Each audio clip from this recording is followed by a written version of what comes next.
வருது அது எங்க எடப்பாடி.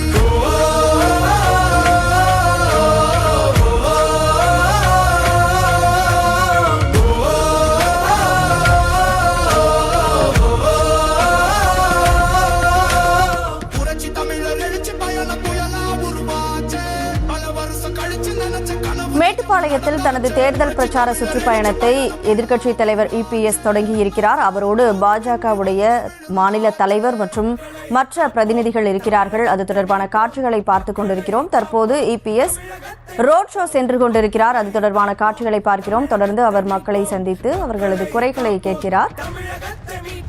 வரக்கூடிய சட்டமன்ற தேர்தல் பணிகளை அதிமுக இன்றைக்கு தொடங்கியிருக்கிறது. அதற்கான ஒரு பகுதியாக தற்போது அதிமுகவின் பொதுச் செயலாளரான இபிஎஸ் மேட்டுப்பாளையத்திலிருந்து தேர்தல் பரப்புரையை மக்களை காப்போம் தமிழகத்தை மீட்போம் என்ற பெயரில் இந்த யாத்திரையை தொடங்கியிருக்கிறார். அவருக்கு அதிமுக பாஜக கொடிகளோடு திரண்டு தொண்டர்களும் மக்களும் உற்சாகமாக வரவேற்பு தரக்கூடிய காட்சிகளை பார்க்கிறோம்.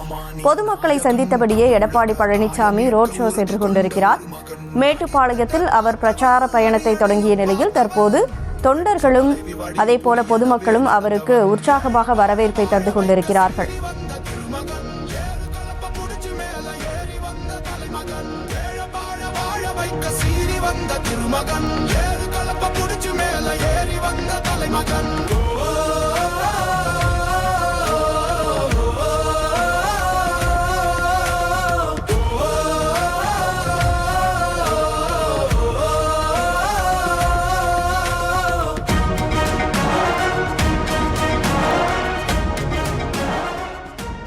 மக்களை காப்போம் தமிழகத்தை மீட்போம் என்ற பெயரில் அதிமுக தரப்பிலிருந்து அக்கட்சியின் பொதுச் செயலாளர் எடப்பாடி பழனிசாமி இன்றைக்கு தன்னுடைய யாத்திரையை தொடங்கியிருக்கிறார்.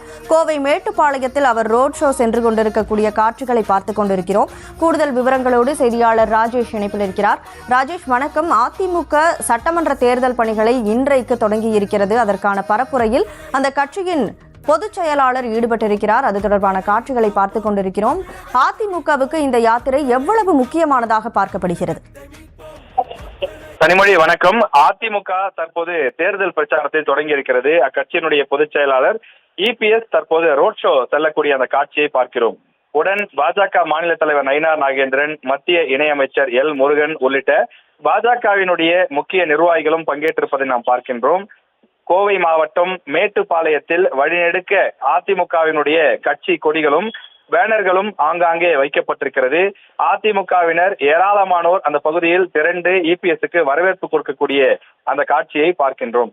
அதிமுகவிற்கு இந்த யாத்திரை, இந்த நடைபயணம் எவ்வளவு முக்கியம் என நீங்கள் கேட்டீர்கள்.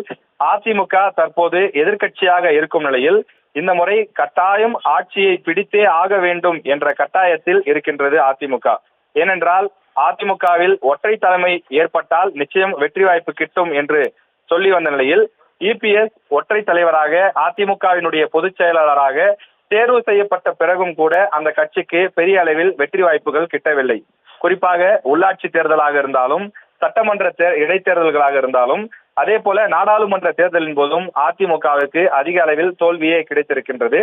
எனவே அதிமுக பொதுச் செயலாளர் எடப்பாடி பழனிசாமி தன்னுடைய தலைமையை, தன்னுடைய அந்த ஆளுமையை நிரூபிக்க வேண்டிய தேவை ஏற்பட்டிருக்கிறது. இந்த முறை ஆட்சியை இழந்தால் அதிமுகவிற்கு அது பேரிடியாக இருக்கக்கூடிய சூழல் உருவாகும். வழக்கமாக திமுக அதிமுக கடந்த 50 ஆண்டுகளில் பெரும்பாலும் ஒரு முறை அதிமுக அடுத்த முறை திமுக என்றுதான் மாறி மாறி வந்திருக்கின்றது. எனவே இந்த முறையும் ஆட்சியை இழந்தால் அது உட்கட்சியில் பல பிரச்சனைகளை ஏற்படுத்தும். எனவே மிக தீவிரமாக தமிழக மக்களிடம் இந்த பிரச்சாரத்தை முன்னெடுக்க இபிஎஸ் முன்கூட்டியே இந்த பிரச்சாரத்தை தொடங்கி இருக்கின்றார்.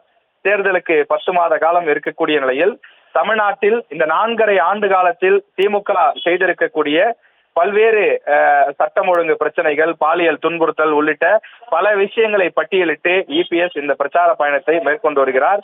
நாம் திரையிலே பார்க்கின்றோம். அவர் செல்லும் இடங்களில் ஏராளமான பொதுமக்கள், அதிமுக தொண்டர்கள், நிர்வாகிகள் அணிதிரண்டு வந்து அவருக்கு வரவேற்பு கொடுக்கக்கூடிய காட்சியை நாம் பார்க்கின்றோம். கோவை மாவட்டத்தில் இன்று காலையில் விவசாயிகள், செங்கல் சூளையில் உற்பத்தி செய்யக்கூடியவர்கள் என்று பலதரப்பட்ட மக்களை சந்தித்து அவர்களிடம் குறைகளை கேட்டறிந்தார். குறிப்பாக விவசாயிகளுடைய தேவைக்காக அத்திக்கடவு அவிநாசி திட்டத்தை நாங்கள் ஆட்சிக்கு வந்தால் நிச்சயம் நிறைவேற்றி தருவோம் என்ற அந்த வாக்குறுதியை அவர் கொடுத்திருக்கின்றார். தமிழ்நாட்டில் விவசாயம் என்பது ஒரு முக்கிய வாழ்வாதாரமாக இருக்கக்கூடிய நிலையில் விவசாயிகளுடைய பிரச்சனையை தீர்க்கக்கூடிய வகையில் உங்களுக்கான அத்தனை வசதிகளையும் நான் செய்து கொடுப்பேன். தொடர்ந்து விவசாயிகள் உரத்திற்காகவோ நீருக்காகவோ அவர்கள் ஏங்கி தவிக்கக்கூடிய நிலை இருக்காது. அதற்கான அத்தனை சூழல்களும் உருவாக்கப்படும். நீர்நிலைகள் தூர்வாரப்படும். அதன் மூலமாக விவசாயிகளுக்கு தண்ணீர் பற்றாக்குறை பஞ்சம் இருக்காது என்றும் அவர் காலையிலே வாக்குறுதி கொடுத்திருந்தார். அதனைத் தொடர்ந்துதான் தற்போது ரோட் ஷோ கிளம்பி இருக்கின்றார். பல்வேறு பகுதிகளுக்கும் சென்று அங்கு மக்களை சந்தித்து இரட்டை இலை சின்னத்திற்கு ஆதரவு திரட்டி மக்களின் கோரிக்கையும் கேட்டறிந்து வருகின்றார்.